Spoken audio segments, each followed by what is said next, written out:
Collectible dolls, find and sell collectible antique dolls.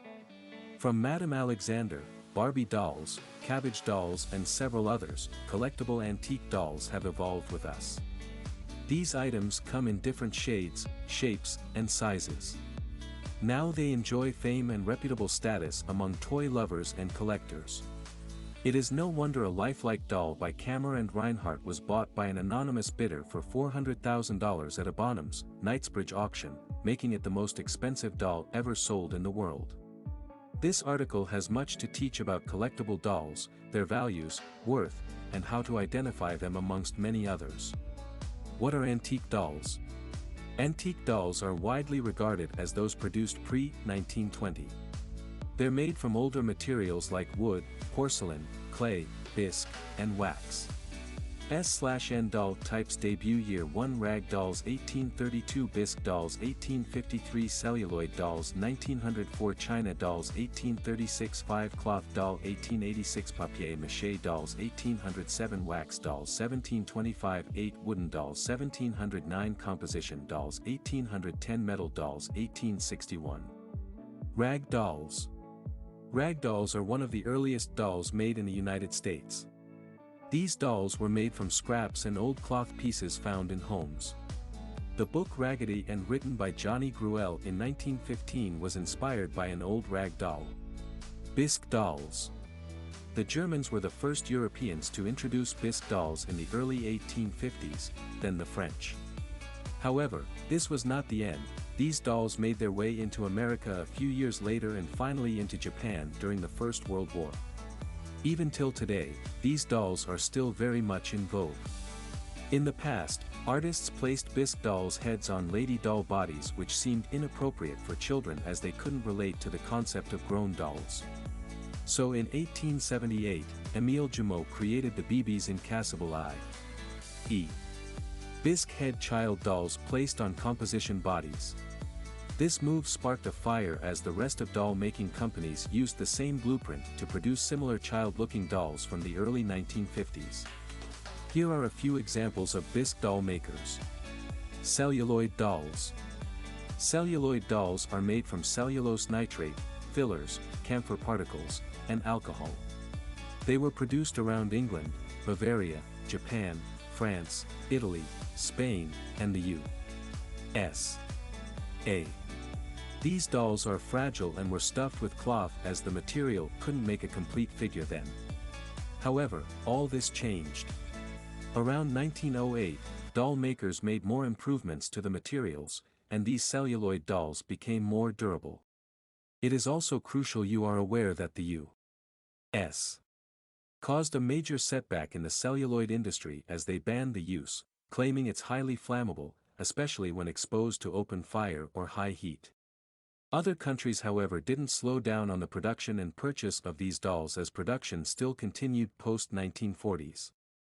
The inability of celluloid to withstand moisture eventually led to its demise in the doll world. Celluloid deteriorates when exposed to moisture. Here are a few companies who made dolls back in the day. Giocattoli Brevettati Galletti. Exploited Company. Food and Fur. Eric Dittman. Stefan Erhardt. China dolls. It's easy to think because they are tagged China dolls, these dolls were made in China. However, this is not so as German companies made these dolls from 1836 to 1940. The glazed China head dolls were found on wood, cloth adult bodies with partial China parts. These dolls have molded hair in braids, and some have wigs sitting on a bald dome head. They range from 3 inches to as far as 40 inches tall with massive weight. China dolls are majorly unmarked, but some have mold numbers on their neck or shoulder plates. Also noteworthy is that the hairstyles of these dolls appear to have changed over time, closely evolving with Chinese history and hair journey. You can use these changes as a clue when dating your antique China doll. Cloth dolls. Clothes and fabric of any type are as old as man itself, and this explains why cloth dolls are one of the oldest inventions ever. The earliest cloth dolls were found safe and preserved in tombs of ancient Egyptian kings and wealthy patrons. In the 1880s, Cloth dolls with painted faces and printed lithograph dresses were popular in New England states U.S.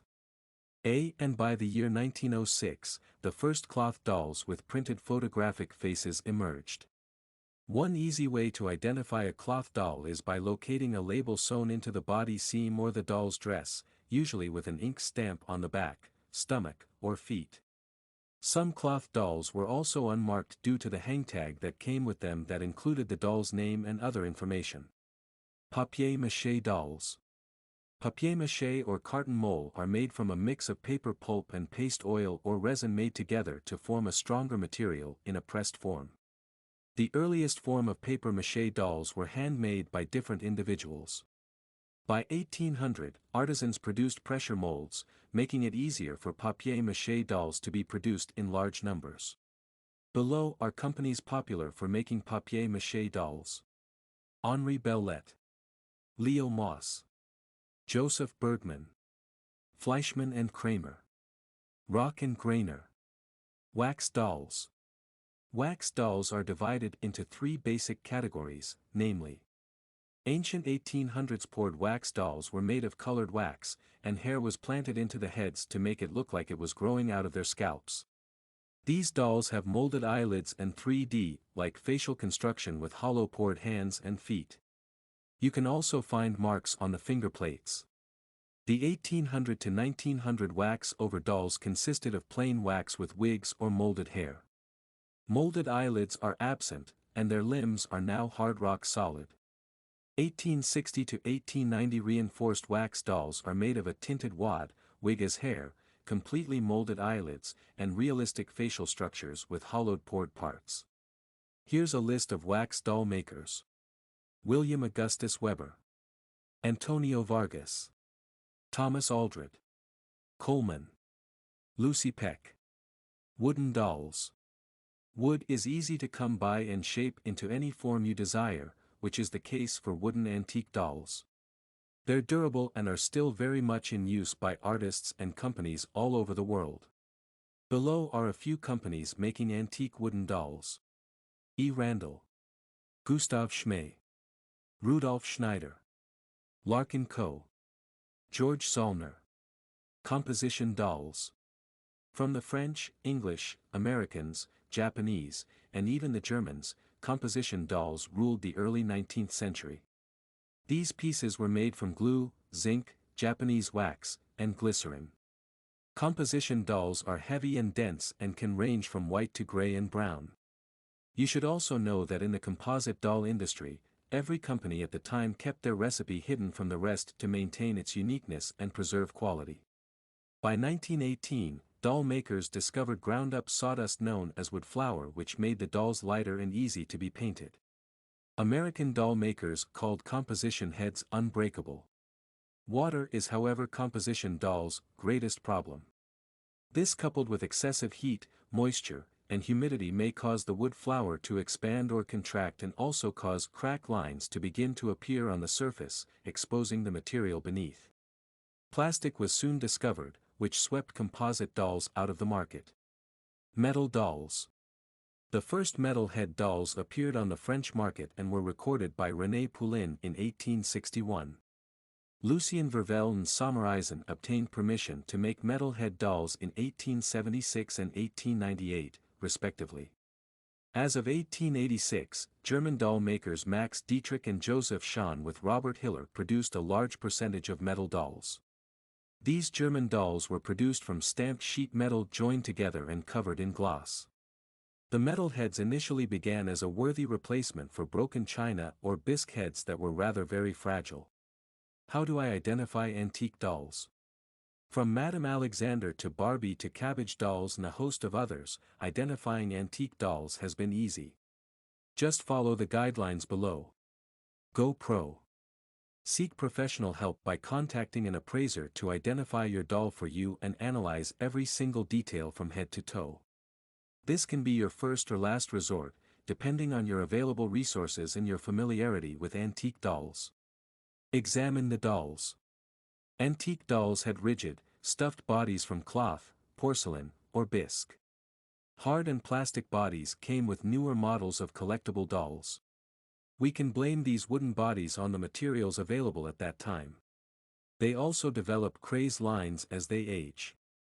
These lines are scattered all over the face of the porcelain or bisque doll. Look out for discoloration and dullness, too, as these are signature marks of antique dolls. Maker's mark. Manufacturer and company marks are usually imprinted on the back of your doll's heads or necks. Sometimes, they're in between shoulder blades, underneath the feet, or as clothing tags on the doll's clothes. These marks are in the form of letters, numbers, names, words, Roman numerals, or a union of either. Make sure to read this mark as they often have information on the doll, including the brand name, the doll size, and where and when the company or designer made it. Online reference. One way to help you easily identify your doll are online references, some form of database where you only need to input the maker's mark. You'll get dozens of facts about your item. It's one of the most accurate ways to get information on your doll and discover its true worth. Visit doll reference. Com and follow the prompt. Place of origin. The McKinley Tariff Act established in 1890 states that all the goods shipped into the U.S. from overseas must be marked with their place of origin to make it easy to find where they're from. Understanding the origin of these dolls may help you directly understand some strange details in their setup, costume, or even history. For instance, a German doll will most definitely be different from a French doll. Join a forum. The National Antique Doll Dealers Association was established in 1986 as a forum for doll dealers and sellers to effectively operate a healthy connection and relationship built on trust and confidence with the general public and doll collectors. One of the activities they do here is to ensure they have updated and vital information on every doll sold or available for display. The United Federation of Dolls Club Incorporated is also one of the international organizations strictly responsible for collecting dolls. Study the materials. Different materials were used to produce collectible dolls and were synonymous with their place of origin. For Europe, porcelain dolls dominated most of the market in 1800. These porcelain parts like their hands, feet, and legs were manufactured in China and were called Chinese porcelain. Hold the head and feel the texture with your teeth to check if your doll is porcelain. If you get hard or cold feedback, then it's porcelain. The body is made from totally different materials like soft leather or cloth. Bisque dolls were made in France and Germany with porcelain heads and a matte finish. By 1900, China and the United States had started producing bisque dolls. Bisque dolls are unglazed ceramic porcelain dolls, and they have tiny pores that can collect specks of dust and dirt. The more dirt a doll collects in its pores, the older your doll probably is. Observe the eyes and other parts. The painted eyes on dolls are also used to determine their age. Sometimes, antique dolls can also have static eyes and glass eyes. Later down the lane, eyes that could open and close when rocked came into the picture. Pre-1870 dolls had eyes with heavy paintings and were usually light blue, brown, or black on rare occasions. From 1870 to early 1900, these dolls began to have inset glass eyes that remained in one position. Early 1900 dolls had large and round eyes which could stare sideways. Most porcelain dolls' necks, shoulders and heads are made with one mold. There are usually two holes at the junction where the head is attached to the rest of the doll. Collectors can also spot these holes at the back of the doll's neck. What is your doll wearing? The outfits dolls wore between 1800 to 1900 were usually made from leather compared to the synthetic materials and Victorian-era inspired dresses that dolls from subsequent years wore. Outfits are a very integral part of any doll's history. They add to the aesthetics and value of the item as well as help to easily identify them should the need ever arise. We've often been able to name a doll off the top of our head simply by looking at their dresses. Antique doll dresses never have modern Velcro fastenings or zips. Also, check the inside of these dresses if you can find any tags that'll supply additional information about your doll. Note the hair. Antique dolls from China have painted hair with a deep middle part. 17th century dolls wore rooted hair instead of the painted hair. This hair can be confused with real hair and is sometimes made from human hair. Hairs are mostly black, brown, or blonde-colored except for German dolls, which had mohair or human hair glued on their heads. Red hair is a rare occurrence for porcelain dolls as it's widely believed to be a sign of ill luck. Mohair is found on Angora goats. What is your doll stuffed with? Antique dolls are never stuffed loosely or with nylon, polyester, and silk. They're tightly stuffed with sawdust or horsehair. These materials are heavy enough to carry the weight of the doll's porcelain/bisque head. Study guides, books, and catalogs. So many magazines, both hard and soft copy versions, have been published by different authors for collectors and admirers to update their library on collectible dolls. The Antique Doll Collector magazine is a paper-issue publication that is updated frequently to keep you in the loop about the trending antique dolls. Here's a video addressing the issue of reproductions for antique dolls and how to identify them. How to determine the value of antique dolls. Numerous factors come into play when determining antique dolls' value. Maker's name. People often go for names when picking antique stuff, and collectible dolls are not left out. Dolls from popular artists like Jameau, Brew, and Reinhardt run up to over $25,000. S. F. B. J. Dolls are also worth a handful. Use an appraiser. The first and most important tip we'll always advise is that you seek the service of an appraiser when trying to determine the value of your antique dolls. Appraisers will critically examine your doll and arrive at a given value to guide your conduct in the market. By age.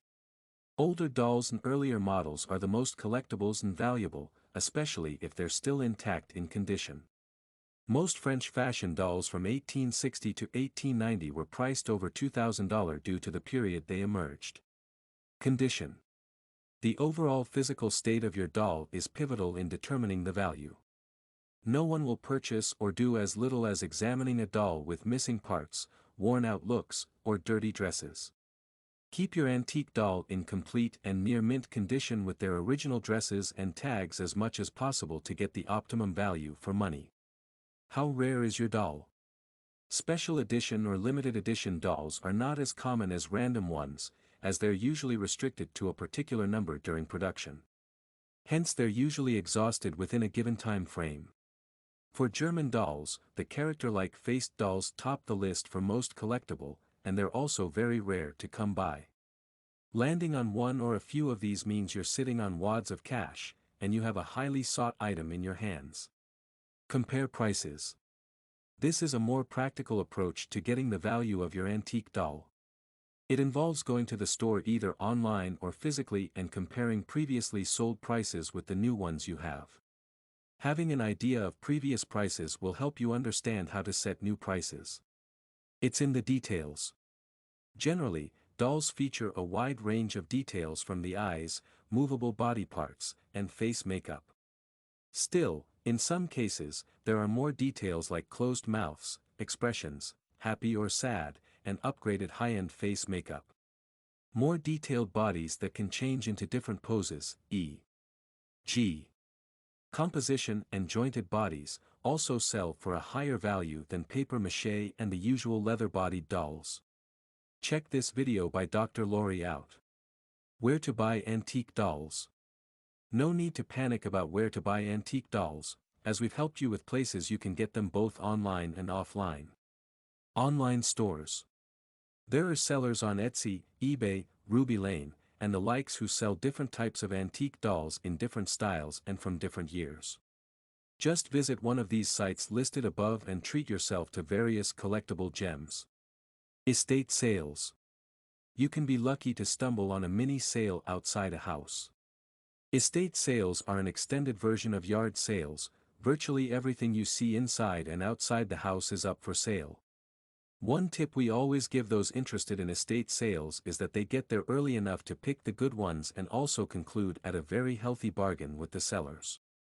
Flea markets. Flea markets are popular for their small size and availability of really antique items. It's usually the top pick for most collectors when it comes to buying any antique, and the good thing is they're everywhere.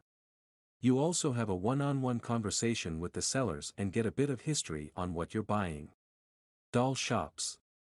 Due to the highly collectible nature of antique dolls, a few individuals have developed the initiative of creating shops selling just old and new dolls. The big bonus of these shops is that it's purely dolls from different centuries with very extensive information on them. Auctions. Auctions are a festival of exhibitions and sales for antique collectibles. The process of procuring an item at auctions is very straightforward and stress-free but also extremely capital-intensive. Items in the auction are purchased through a bidding process which leads to a drastic increase in price. There's also a time frame attached to the sales of these goods, which means you must act fast when trying to buy an item, whether at an online auction or physical one. Final thoughts. From your first read up to this point, we're sure to have answered every pressing question on antique dolls and how to identify them. Here are key takeaways from the article. Keep your composite dolls away from water, excessive heat, or any form of moisture to prevent damage.